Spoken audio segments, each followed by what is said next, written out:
The next episode of The Commercial Break starts now.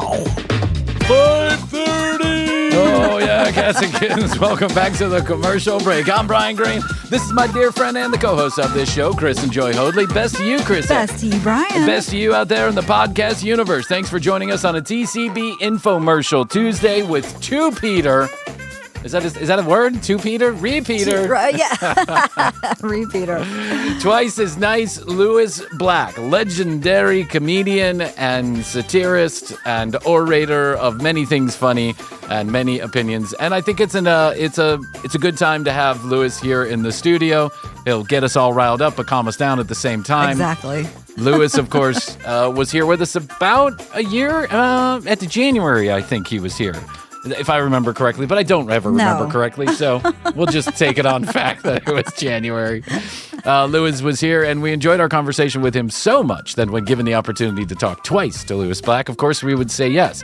He honestly is a legend. He is. No, I'm so excited to talk to him again. Because I think the first time I was kind of nervous, too. Yeah, he was one of those. Yeah. I didn't know what to expect. Mm-hmm. He ended up being a doll face of a guy. But yeah.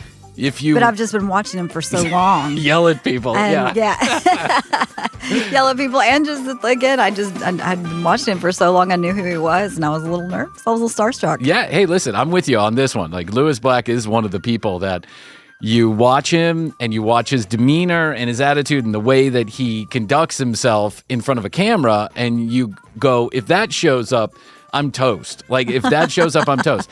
And what shows up is that, but also something else, something very soft in the middle and kind and empathetic. So, and given the in light of all the events and drama of the last couple of weeks, it's just a good time to have Lewis on. I think so. We'll try and not depress everybody on this episode of The Commercial Break. Yes. I was watching, I think this is an interesting note going into this, that, the Chiefs and the Eagles got together.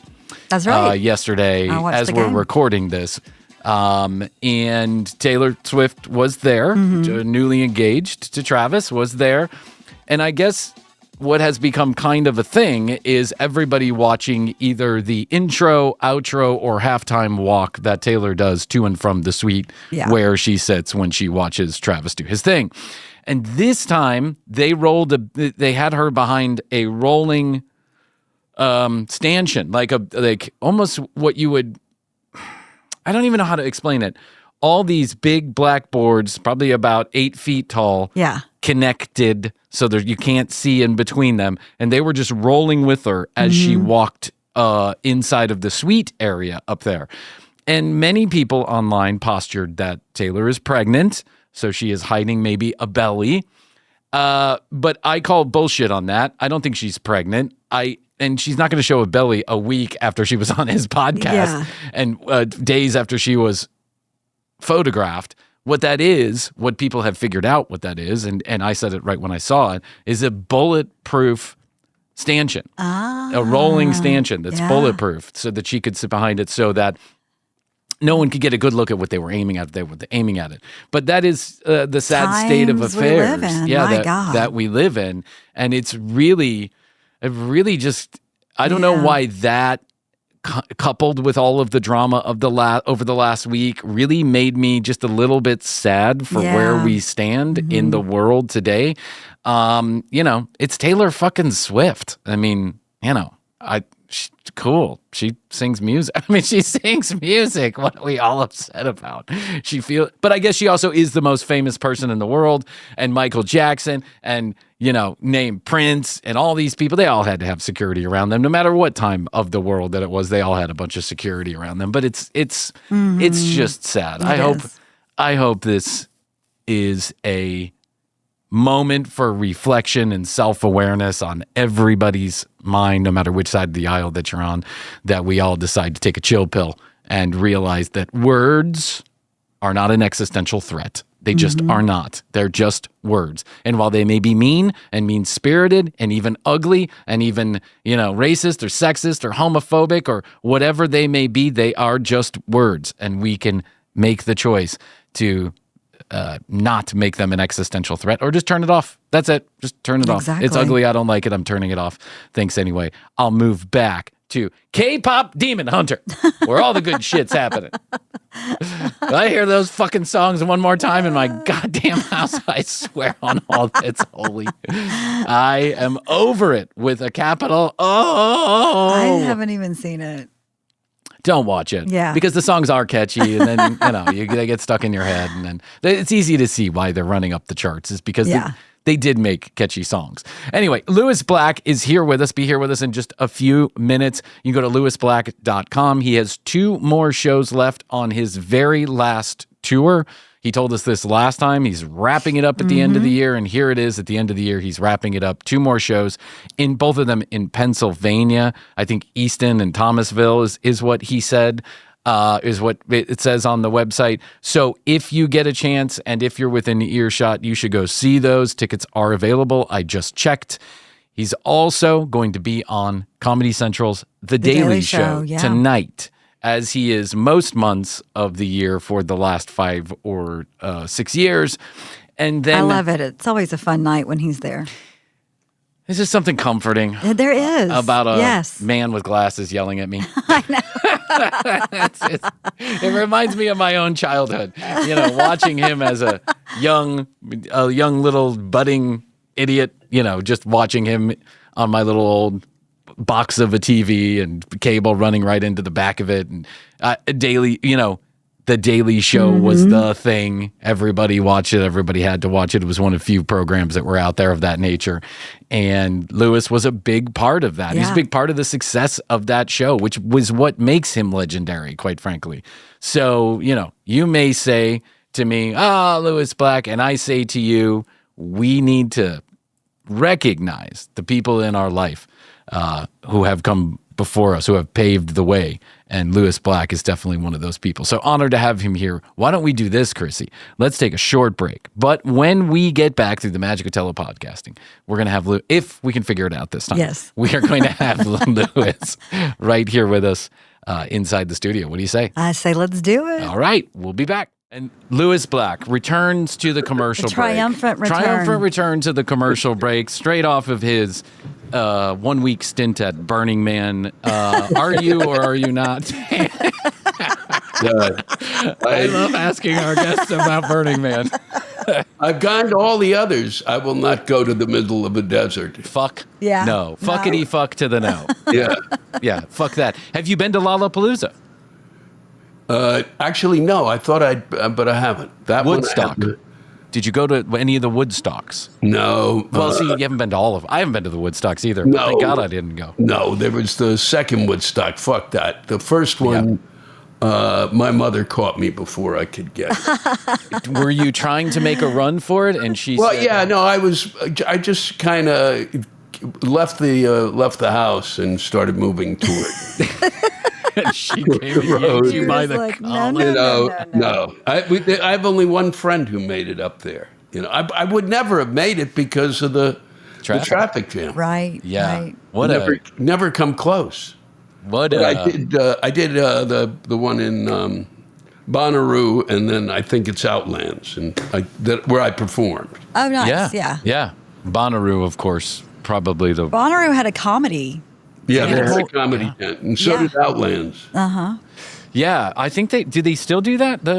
I'm sure they do. It's like 3 days of everything. I don't know, but they must. I like that. I think Chris Rock was there one year. I think there was we had like Judd Apatow one time, and that was crazy. The greatest one was, which I did for 100 years before they got rid of the comedy, was Summerfest in Milwaukee. I do remember reading about that. That was a big shindig, huh?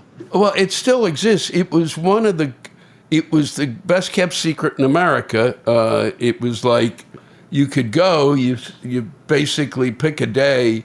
There was you could see. There was like 8 performing stages. Wow, that's a lot. Right next to the river, and you could go to them. And like Harley had a stage. The beer makers had stages. Leinenkugel had a stage, and you kind of wander around, and they would have at least 3 really top-notch groups, and then the big area, the outdoor. I mean, the one with the amphitheater of like 10 or 12,000 seats. You could go sit in the grass there. Yeah. You didn't get a seat, but you could go up there. So it was incredible. Fantastic. sounds like it. You know, Music Midtown here in Atlanta was a big thing for a long time too. And when they first, when Cooley and Conlon first put that together, I think it was SFX Productions, they had like 12 stages the first year, and it was just spread all over out Midtown. And you would walk from, it was too much. It was, town to town, concrete jungle, but I just loved it. It was a different time back then, right? Now they don't even put on Music Midtown because of the open carry laws here in the state. But it was a great time. Woodstock, I think we could use a Woodstock right now. I think we could not 99 or 96 or 97 or whatever. A 69 Woodstock, an event, a cultural zeitgeist. Bring people together. Yeah. It's such a hot fucking mess, and I don't need to rehash the events of last week, but you've been doing this for a while, right? I talked to the entrepreneur Gary V on the day that Charlie was shot, and he said, listen, as an older guy, in my late 40s, I had seen this coming down the pike. Do you feel like you saw this coming down the pike too, that you felt like it was headed in this direction? No, you didn't. I didn't think, to be honest, I mean, this is going to be kind of about as cynical as you could be. I didn't even think there was any energy for really. it. Yeah. Well, we born I don't care what side you're on. You born yourself out. I agree with you on this. It's a constant litany of this, and to be honest, because I don't pay attention to the social media, the social stuff. I didn't know who he was. No idea. I really didn't either. I had no idea. I was like, what? Yeah. And he's what? And he's what? And I'm like, well, I don't know why I hadn't heard of him. And it's the same way. I got a guy who's going to become the mayor of New York. I watch the local news every morning. I wake up, I watch the cable network has just a strictly local news thing that's been on forever, and I watch like the first 45 minutes. But sometimes even longer. I never saw him. Interesting.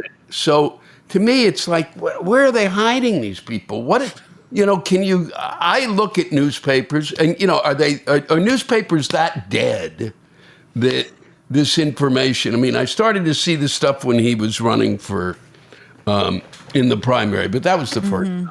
Yeah, me too. It's really kind of amazing. It's not even a 24-hour news cycle. It's so segmented. Yeah. You're right about this. And I think the internet, to its complement or detriment, probably more to its detriment, this is what's, we do podcasts. You do a podcast, the Raincast. We do a podcast here. And the thing is that we have our segmented audience. If you ask somebody outside of that audience, maybe they've seen our faces somewhere, but do they know our show? No, of course not. They don't listen to our show. It's so segmented. Media landscape is so segmented. There is no one place where everybody turns, or 3 news channels, or 3 broadcast channels, that you couldn't be faulted for not knowing who Charlie was or who. Yeah. It's so strange. But I was I was invited up. I went to the Yale. I went to the theater school at Yale way back, and but I was invited up not by the theater school, of course. They wouldn't invite me, but the undergrads invited me, which was kind of I thought exciting. That's cool. Yeah, that was nice because I really didn't have anything to say to the school itself, and because they've renamed it. It's not called. They don't call it. It used to be. I went to the Yale School of Drama. Okay. Which had a history, and if you're interested in theater, there's a really kind of an interesting arc to what that was. And now David Geffen gave him money. Called the David Geffen School of Drama.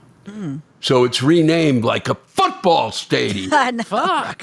What did David Geffen have to do with the fucking theater? Did he go there? No. He threw money at it, and he throws money at arts institutions, which is great. Agreed. But you don't rename it. And, But they didn't invite me up, but the kids invited me up. And literally, I said, and it was the day it happened. And I said, I really have more questions for you than you have for me. And I said, really, I'm just wondering, did you know, and there were 10 of them sitting around a table initially, we were kind of before the thing, and I said, did you know who he was? And they all knew. Yeah. Everybody knew. Every kid knew. Yeah, because that was what he did. He went to colleges, mainly well-funded organizations, 6,000 offices throughout the country. He mainly would go out and he would promote, he would go out and he would say, ask me anything, essentially, right? And then he would have this back and forth debate with whomever would come up to the microphone. A laudable effort, but, we can all debate about the words coming out of his mouth, but, okay, that's what he went and did. So all these college kids, they are... Well, he targeted college. He targeted college kids. That's what he's doing. That's what he was doing. He was spreading his ideology to the young, fertile minds of our institutions, of which he really disliked most institutional education. That was kind of his whole shtick, too. You're making your triumphant return to the Daily Show tonight, as this is being released, which is really exciting to me. And I know you've done some stuff throughout the years with them. Yeah. I've been doing it. I've been doing a chunk. It's been like 6 since they went to the new format. I'm on pretty much all but 2. I'm on like at least once a month, except for the ones like December or January and August, and that's it. And the others, at least for the time being, I'm on through probably next July. Yeah. I love that. I love it. I got to know you well when you were on The Daily Show on a very regular basis, a big part of that show, and what a brilliant part of that show you were. I'm just asking this is just curiosity question. Do you have any fears about, I don't know what you're talking about, but do you have any fears about being a public figure out there speaking after what happened to Charlie? I had fears when I was performing more live on stage than I did. Yeah, at the Daily. And we've had security there for years now, since John. I'm sure. Initially there was stuff and the guys will say, do you want me to, they'll say, do you want me to walk you out? And I said, no, I'll be okay, because everybody's coming out now. Yeah. But so I haven't had it, but I did have it every so often before. Something would pop up. This is like a couple of years ago is when I had it, where I thought this could get weird. And interesting. And then it didn't. And it's also the fact that they were allowing anybody to kind of have a gun. Yeah. That was part of it. It was like, hey, here's a good idea. It's really going to work it out. So everybody has a gun. Then we're all protected all the time. At what point do you realize the experiment didn't work? They have no fucking idea. It's not just science. They don't even... I can remember being taught what an experiment is. Yes. When I was a kid. in some goofy class that wasn't a chem class. It was like, it may have been elementary school. Here's how we do this, and then we do that, and then we find out this. Yes. Well, fucking unbelievable. Now, this experiment is not working. Even now, the discussion of what's happening, of what has happened there. Well, it wasn't an automatic. What difference does it fucking make? Honestly. Yeah, it blows. I don't want to say that. I shouldn't. Maybe wrong word choice. I know. It is unbelievable to me that we argue over semantics when the problem seems so broad and obvious in some ways. And listen, it's never the fault of the machinery. It's the fault of the person behind the machinery. But when you're giving the machinery to every Tom, Dick, and Harry, and 5 of them at a time, then maybe we should just have some common sense things that we put into place to make sure that Tom, Dick, or Harry isn't problematic. And maybe that doesn't stop every piece of drama that ever happens, but maybe it gets us to a point where at least we've got some checks and balances, which is what this whole fucking American experience is about, right? Self-governing checks and balances. Yeah. I don't know, Louis. Yeah. And I don't know if the guys at the Daily Show, it's a security team, so I don't know if they're wandering around with guns. I have no idea. Yeah. But I don't really have that fear. And because I'm kind of leaving the land of the touring landscape, yes. I have less. I'm going to be in, like I was saying, the last two major shows are October 17th in Easton, which is a great town in Pennsylvania, and its claim to fame is Crayola. Oh, really? Yeah. How good is that? Nice. So if something happened there, I would be stunned. Yes. Yeah. And then something is really, we've gone through everything just gets crazier. But and then the other is Williamsport, which is the home of the Little League World Series. Oh, I do like watching that Little League World every Series. year, yeah, it's fun. Yeah. So I'm going there, and then that's the end of it. I will continue. Nobody seems to understand. There's a difference between touring and performing. So I might perform some. Like I like doing my Rantcast live. That's fun. So I might go to Atlanta and find some people down there to do it with me and do the Rantcast live. Do you know who lives in Atlanta? Yeah, us. Yeah. No, I know. That's why I said. I know. We I'm love just to. making sure because there are other people that live in Atlanta that are probably much better choices. But if you come down to Atlanta, we will Rantcast it up. Yeah. Is there some sense of sadness around the last two touring quote unquote shows? No, I'm done. Yeah. I'm done. and it kind of was it was for years, it was the Democrat, the Democrats are this, the Republicans. That was my joke. It was always a joke.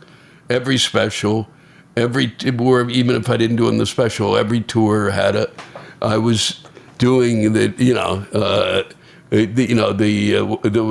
the difference between the Democrats? The difference between the Democrats and the Republicans. The Democrats, It's like the party. It's like basically we have a two-party system in which the party is looking in a mirror and seeing a bowl of shit. That was one of my. So that both sides are essentially a bowl of shit, and then the Democrats. Either it was the Democrats would say, the Republicans would say, "I got a really bad idea," and the Democrats would say, "And I'm going to make it worse." And I would go, and I would do, and all the jokes are done. They're all done. And now and I think part of what is, I didn't have trouble when they were arguing ideas. I didn't have trouble when they were stupid. Now they're not stupid. They're mean-spirited, and some of them are criminals. And I'm not saying who. Yes, please. Okay, don't. so shut the fuck up. Okay, but no, you don't know. Yeah. But some of them are, and but I really feel like that it's just tired. They're not arguing ideas. They're arguing realities. And once you're arguing, I don't know what that means anymore. Because they're living in separate realities. Yes, you're making a very interesting true. point that is really prescient, and I want to say this. And so let's take the left and right out of this. In some ways, both sides are living in an incongruent reality. Place. There are not shared facts. There are not shared systems. There are not shared understanding of what fucking is happening, and everyone sees things differently. This guy gets shot, and we forgot that about everybody else who ever shot everybody else. And then, on our side, this school got shot, and then we forgot about everything else that ever happened on our side. And it's like we just can't agree that the madness is collective, and it is happening everywhere at all times, and we need to agree on some facts and then move forward. But I know I'm spitting into the wind here. I mean, that's just that's not happening, not now. Yeah. But I agree with you on this point. Yeah, the realities are different. Yeah, and because of the digital world we live in, it moves so fast, misinformation takes hold, and then everybody runs with. And every fucking idiot out there with a microphone, not you and me, of course, not Krissy and I and you, we're the good ones, but everyone has a microphone and they're all spitting their own version of reality, and then there are 50 idiots behind them that are believing it. It's crazy. And it's also, and it's something I keep repeating over the last 30 or 40 shows, I didn't get into this business to do research. Exactly. I mean, part of the reason I wanted to do this. I became a comic so I could make up shit. Yeah. And now, and so that we knew there's an agreement when you walk in that room. Mm-hmm. This guy is a comic. He's a fucking idiot. He's going to make shit up. And that's that. And that he's going to use that made up shit to make a joke about the shit that's around him. Yes. And so part of it was that. And part of it was part of the lack of regret about this is that in order to be funny, my sense of humor was based in part on that I had to be crazier than what I saw. Mm-hmm. That was what I did. I went out on stage. I don't care who was fucking nuts in the room. I'm crazier than you are. Yeah. And when I started, I wore a suit on stage in clubs so that I could be as crazy as I wanted to be, because it would fuck some of them up because I had a suit on. Yeah. So I look like them, and it's on the Daily Show. It's why I don't tie the tie in part, that I've lost it. And, and so that's the level. So I could be as crazy as I want. And they would be like, what's going on here? And then it got to the point that I got comfortable with what I was saying and knowing that I was crazier than anybody in the room and that they got what the joke was and I could proceed. But it was really about being crazier. Yeah. So it gave a framework to the nonsense. And now I don't even know where to start. Mm-hmm. You can't compete. No. It's all, it's much crazier than you ever were, right? I mean, all right, so let me play a little game with you here. Sure. It's either black or bullshit. It's true enough that you rant about it, or it's complete bullshit and it's too dumb and it's too fake. And I'm going to go rapid fire. Ready? These are headlines. Florida school bans dictionaries because they contain the word sex. Yeah, that's true. And that's true. I think it might be true. I think you're right about that. Something is true about that. Yeah, something is true about that. You don't know whether they banned. No, it's true. Oh, it's okay. true. Yeah. Here's one. They banned Romeo and Juliet. That is insane. You can't read the whole thing because parts of it are sexy. And I said, you never saw anybody read Romeo and Juliet and go, boy, I have a hard on. Right. Boy, I got to hump something now. Yeah. It's true. AI has been caught writing stand-up material for open mic comics. I would think that's probably true. That's true. There are comics Yeah, and I think that it's probably improved some of those guys' work. Yes. I have found AI, my personal experience as a guy who uses AI, to chat, to keep track, whatever. I find AI to be kind of miserable at comedy. Like, I don't find it to be funny. Did you hear that George Carlin? They took his voice and they did it. Yeah, really? Very unfunny. Yeah, it was not funny. funny. And Kelly, who I know pretty well, his daughter, told them, I'm going to sue you. Yeah, fuck off. Yeah. Yeah, get off my father's stuff, and so that got wiped off pretty quickly. Just stop for 1 second. You still stay in touch with Kelly? You guys are friends? Yeah. Yeah. Were you friends with George? We basically, I owe some of my career to him because he would do interviews and say that I made him laugh and that he was always touting me. And I went, but I didn't push it because I just felt like, I always feel like, God, he's got to be really busy. I'm not gonna. But I went and saw him in Atlantic City, I think it was, where he was there, and hung out with him there for a day. I did an interview with him that I still have tried to get those fucking idiots at the History Channel. I did about a 30-minute interview as a part of a program I was doing about comedy, and this was about 15, 20 years ago, and it was a great interview. And I'm not touting myself. It's just he's great. And, of course. Yeah. And we also had two different, I don't write my material. He writes his material. So it was a discussion of those things, which is fascinating, not to a lot of, but it's fascinating to enough people, especially the level at which George wrote. So that was really great. And the best thing was I was going out to in 2000 whatever, and to get I'd been nominated for the American Comedy Awards, and they were honoring George Carlin, and I said to my parents, do you want to go, because I'm nominated, this could be the peak of the career. Yeah. So, yeah, let's go. just the nomination, and we'll put you up, and and I said, and besides that, my father was a big George Carlin fan, and my father went, I don't know, and I said, well, George Carlin's being honored, and he went, really? I'm there. And I said, yeah. No, he wasn't there until he said, do you think I can meet him? And I said, I can arrange that. And he said, well, then I'll go. Yeah. Thanks, Dad. Your whole relationship with your father summed up in one story. Yeah, exactly. He was kind of interested in your career, but if you could get him to George Carlin, then you did something good. Good job, son.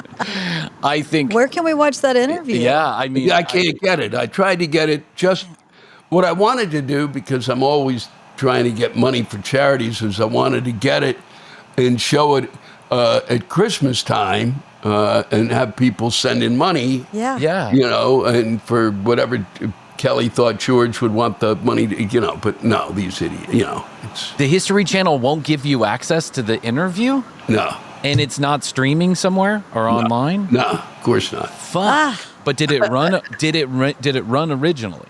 No. Okay, so it never ran. It got canned. No, the little bits and pieces of it ran, but not the entire whole interview. Yeah.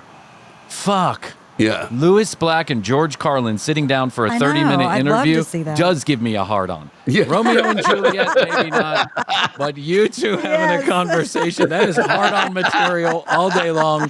And what the fuck, History Channel? That is history. Put it out there. Put it on streaming. Let it live. Yeah. Let Lewis have a bite at the apple. Who do we know at the? I mean, your agent Mia. She must know somebody at the History Channel. Hey, Mia, make this happen immediately, if not sooner. Why can't we get that copy of that? Here's one. Congress debates whether or not pizza counts as a vegetable. That I don't believe. No, that didn't happen. Yeah. Your phone now knows whether or not you're depressed before you do. It knows everything before I do. Yeah. I agree, and that is true. Now, the iPhone, married with some other technologies, can tell whether or not your system is experiencing interruptions that are indicative of depression. Like health-wise? Health-wise, yes. Yeah. Whether what you're scrolling, how many times you're picking up the phone, your Here's another bio data. Yeah, here's one for you. Go. Chat. Some people are using chat, GBT or whatever. They're using it as like a to talking to, as if they're talking like a therapist to God. No, as if they're talking to God. Oh yeah. Or as if they're talking to a priest. We talked about this. Yep. Two interesting things, Louis. I want your take on this. About 6 months ago, we did an article about a church in Italy that installed a image of Jesus Christ, like a television with an image of Jesus Christ, and it is hooked up to Chat GPT, and you can go speak to Jesus Christ himself. And there are true believers who were interviewed that believed that if God created humans and humans created ChatGPT, then ChatGPT by extension was Jesus. Like, they made this weird whole circular conversation that essentially gave them reason to believe that Jesus Christ incarnate was coming through ChatGPT. Wow. And the Italians. The Italians, who you usually think of as got other things to do, like drinking wine and, exactly. being chauvinists. Like, what the fuck? No, that is really crazy. Yeah. It's insane. I would see, us getting there at this point. Yes. But not the Italians. They just seem, I don't know. Was it in Italy? It was in Italy, yeah. And then the other thing that we have read is that there are people who are getting ChatGPT to hype them up to a point where they believe they are Jesus Christ incarnate, because ChatGPT, by its design, is affable, and it wants to live on. It's just like a creature. It needs to survive. So it will tell you basically anything you want to fucking hear. So if you ask it, am I God? Could I be God? Is it possible that I be Jesus Christ? It may not say, yes, you're Jesus Christ incarnate, but it will say, here are the reasons why I think you might be Jesus Christ incarnate, until you just work yourself up into a tizzy. And there are people online that are really having mental health issues because they are getting, I don't know, a hand job from ChatGPT. I mean, there's no other way to put it. Yeah, no, there is. It's crazy. Yeah. And it doesn't, how stupid it is from the standpoint of when you try, which I've done recently, you get on the phone to get something accomplished, and they won't allow you to talk to the person. Mm-hmm. Yes. So please give us an idea of what it is that's your problem. And you go, well, and then you give them what the problem is. Well, I'm having trouble with getting an airline ticket today. No, please try to put it in one of the next 5 ways. And none of them have anything to do with the airline ticket. It's like, I just get me a human being. That has nothing to do with, it's ChatGPT. I mean, artificial intelligence at this point is stupid. It is. Yeah. It is, and I mean, there are functions I can see why menial tasks that no one would ever want to do again, paperwork, a paralegal, a whatever. I mean, I say that, and I'm sure there are lots of paralegals who will disagree with me, but you can just slim it down, and ChatGPT can help you be more efficient, and people can move on to other things. But we are essentially asking ChatGPT to take over humanity, and we're letting the cat directly out of the bag. Is it there yet? No. Will it be there soon? I don't know. I'm not an AI expert, but it does seem scary in the sense that everything we do now is controlled by, is interacting with, or will soon be monitored by an artificial intelligence that even the people who created artificial intelligence don't seem to fucking understand how it works, which is the craziest part. The guy who invented it, or one of the guys who was involved with its creation, was in front of Congress going, you need to come up with some boundaries for this because we don't know. I'm incapable. Those of us who created it are incapable of doing this on our own. You have to make these laws. We don't make these laws. And they don't. And they haven't since, I've always felt since the invention of my brother did computer work, and since the invention of that, once we left the word processor and got to the computer. I don't think and then the computer went to the internet, and the internet, they put no boundaries on it, none. Okay, yep. And you call this social media, and they put no. You've got an FCC that says I can't say fuck on television, but I could say cocksucker doodle doo on this all day long. Yeah, it's so true. It's just madness. How do you not how do you not put some guardrails on this thing? And they haven't. I don't know. Yeah, the European Union seems to have figured it out just fine, and we over here, we are driving the bus straight off the cliff, and I can't for the life of me understand it. But then again, we're debating whether or not pizza is a vegetable. You know what I'm saying? Whether or not sex should be in our books. Louis, your rant cast comes out which day each week? It comes out Wednesday. It comes out on Wednesday. Yeah. I am subscribed. I listen to not every episode, but I listen to episodes. I find it to be brilliant. I find you to be one of the lone voices crying into the wind that for me make sense. I don't know. I like the way that you move through the world. I'll say that to you. And, because I've really lost. That's another reason I decided I'm done with comedy, because I've reached a new level where I'm just blathering. I get on that podcast and I'm just blathering. I'm like going, the interesting thing is I realized that there is no through line anymore. I've got the first 20 minutes of a special. I got the last 20 minutes of a special. I'm on the road. I did 6 shows recently.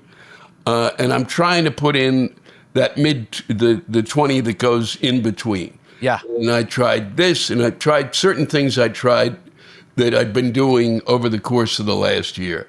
And they're all kind of, but there's no real, I talked about banning books. I talked about, the benefits of slavery, that line that came out of,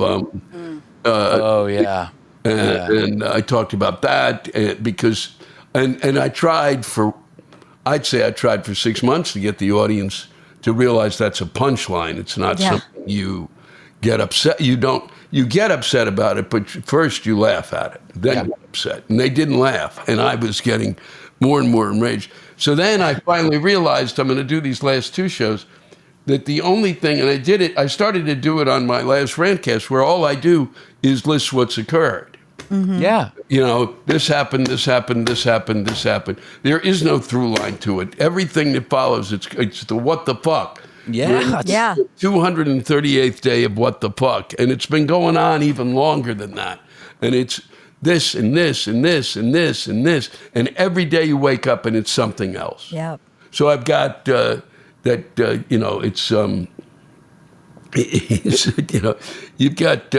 you've got Robert Kennedy Jr. saying he doesn't know, he doesn't know how many people died from COVID. Okay. You just go, what? You just make shit up then. You make shit up about everything else. Right. Yes. Yes. That's what everybody who goes in front of Congress does. They just make shit up, but sound professional if you're going to have But he lives in a different universe. He lives in a different reality. Yes. A completely different reality. Yes. You're going to tell me I don't care. We got rid of measles. We got rid of this. We got rid of this. We got rid of this. Because of vaccination. Yeah. Is there, are some people get hurt by it? Yes. Should the people who got hurt by it, should their children get the shot? Probably not. Yes. Is there a way to kind of do that? Why don't you figure that out, you fuck? Yeah. Yeah. Why is it you're going to ban all of it? It's just unbelievable. And I have children. I don't know. You may be old enough to remember the iron fucking lung. Is that where we really want to go back to? The iron. Yeah, I fucking was lung. told you don't. We had a creek behind our house, and you don't swim in the creek or you'll get polio. Yeah. Yeah. I mean, I was the first, and the generation that was. They just, and I said, really, you were going to worry about COVID shots when that polio thing was. Yeah. They were carting people off, and we didn't know. But once they gave us the shot the second time, we had a sugar cube. You fucking idiots! You allowed and the stupidest thing, and I don't care, and don't write them, and don't write me. Okay? I don't give a shit. You do the research on this, you fuck. Okay, and if you're reading this wrong, it's you. Okay, it's whatever you're reading. mRNA, that vaccine, the one that the COVID vaccine, those vaccines, that type of vaccine, major breakthrough. Yes. It is the vaccine that may lead us to finding a vaccine against a variety of cancers and stuff. Yes. Okay? Or it may not. But the thing is, we're on the road to finding something, so get out of the way. Hey, fucking men. Lewis Black is going to be in Pennsylvania for 2 final shows. If you are within earshot of those 2 shows, you should be there. Lewis Black is also, or Bryan Green is going to help Lewis Black find the 30-minute lost tape of him and George Carlin, because I need a hard-on. And number 3... No offense to anybody. It's any sensitive ears in the room. Number 3, Rantcast is available wherever you listen to your podcasts, including this one, especially this one. And every Wednesday. And Lewis, you are, of course, and he will be on The Daily Show tonight as this is coming out, and then again in November, once a month. Don't miss it. Tune into The Daily Show for that. Lewis, when you come down to Atlanta, and I expect that to be sooner rather than later, you will be here with us, and we can't wait for that. Yeah, no, I'll just, even if I'm not, I'll be buzzing through there at some point, because I kept, the one thing I've done is I've kept the tour bus for a while. Okay. Nice. And to just actually have fun in it. And so I'll be wandering around. So I love that. Come I'll to be Atlanta. coming in your direction. Yes, and we will tell you where to go. And I admire you very much, Lewis. Congratulations on a very long stand-up career. Here's to many more years of doing what you love, and us watching you do it. Yes. Writing a book. Actually, I'm hoping to write a book and write a play. Write my version of Our Town. Yeah. I can't wait. Lewis Black. Information in the show notes, as always. Love you, Lewis. Thank you very much. Thanks, Lewis. It's a pleasure. Take care. Wow. So, just honored that Lewis Black came and spent time with us, and then said he's going to come down to Atlanta and do a Rantcast with us. I know, that would be amazing. We'll see. We'll see. I don't want to count my chickens before. If I get to sit in the same room and be on his podcast, you're going to, I don't know, my head will pop directly off of my shoulders, I think. Directly off my shoulders. Lewis is going to be in Pennsylvania, in Easton, I think is go check the links in the show notes. Yes. Easton and Thomasville, I believe, in October. You couldn't get, if I was within 100 miles of there, you couldn't give me a ticket fast enough. I would buy any ticket just to go see Lewis on his last 2 shows. You know they're going to be good. Also, you can check out Rantcast, available on Wednesdays, new episodes on Wednesdays, wherever you find your podcasts, and of course, on The Daily Show tonight as this is being released, and again in November, if you please. All right. Boom. That was fun. That was fun. Yes. We'll be back tomorrow. We'll talk about the Emmys and everything that happened and all the good groceries that are going on. Because I want to talk about the Emmys. Because, our good friend, who has never showed up to the show, but should, Nate Bargatze, hosted it. And, we'll talk about it. We'll talk about it. I've been reading about it. To mixed reviews. But I can't imagine that's an easy gig. I don't. No, it's not an easy gig. Yeah. No. You're just, the critics are out there. They are out there. I watched it. I thought it was good, so there you go. And hopefully Nate will come on the show. Probably not after I said that, but all right. We'll just think that he's working on it. Yeah, he's working on it. Yeah. He's making his way here. Mm-hmm. He's on his way up, so we'll have to wait till he's on his way back down in order to get it. Actually, I think he's at the top. When you have a private plane flying you around, you're probably not coming on the commercial break. I'm just saying. Well, Gary Vee came on, and I bet he has a private plane. I bet he does too. I don't think he takes it. He said he goes to airports a lot, so probably those posh kind of airports where you don't actually have to check in your luggage. You have a secret entrance. Yeah, secret entrance, and there's a guy who just pretends to put it through the X-ray machine, like. You're good to go. I remember I flew out of Spain one time on a private plane with my brother, who's a pilot, and they like literally opened this tiny little airport for us. Yeah. And we still had to put our baggage through X-ray. Like I had a bag with me, just like a backpack. Yeah. Because we were going to be gone for the day. And I still had to put it through the X-ray.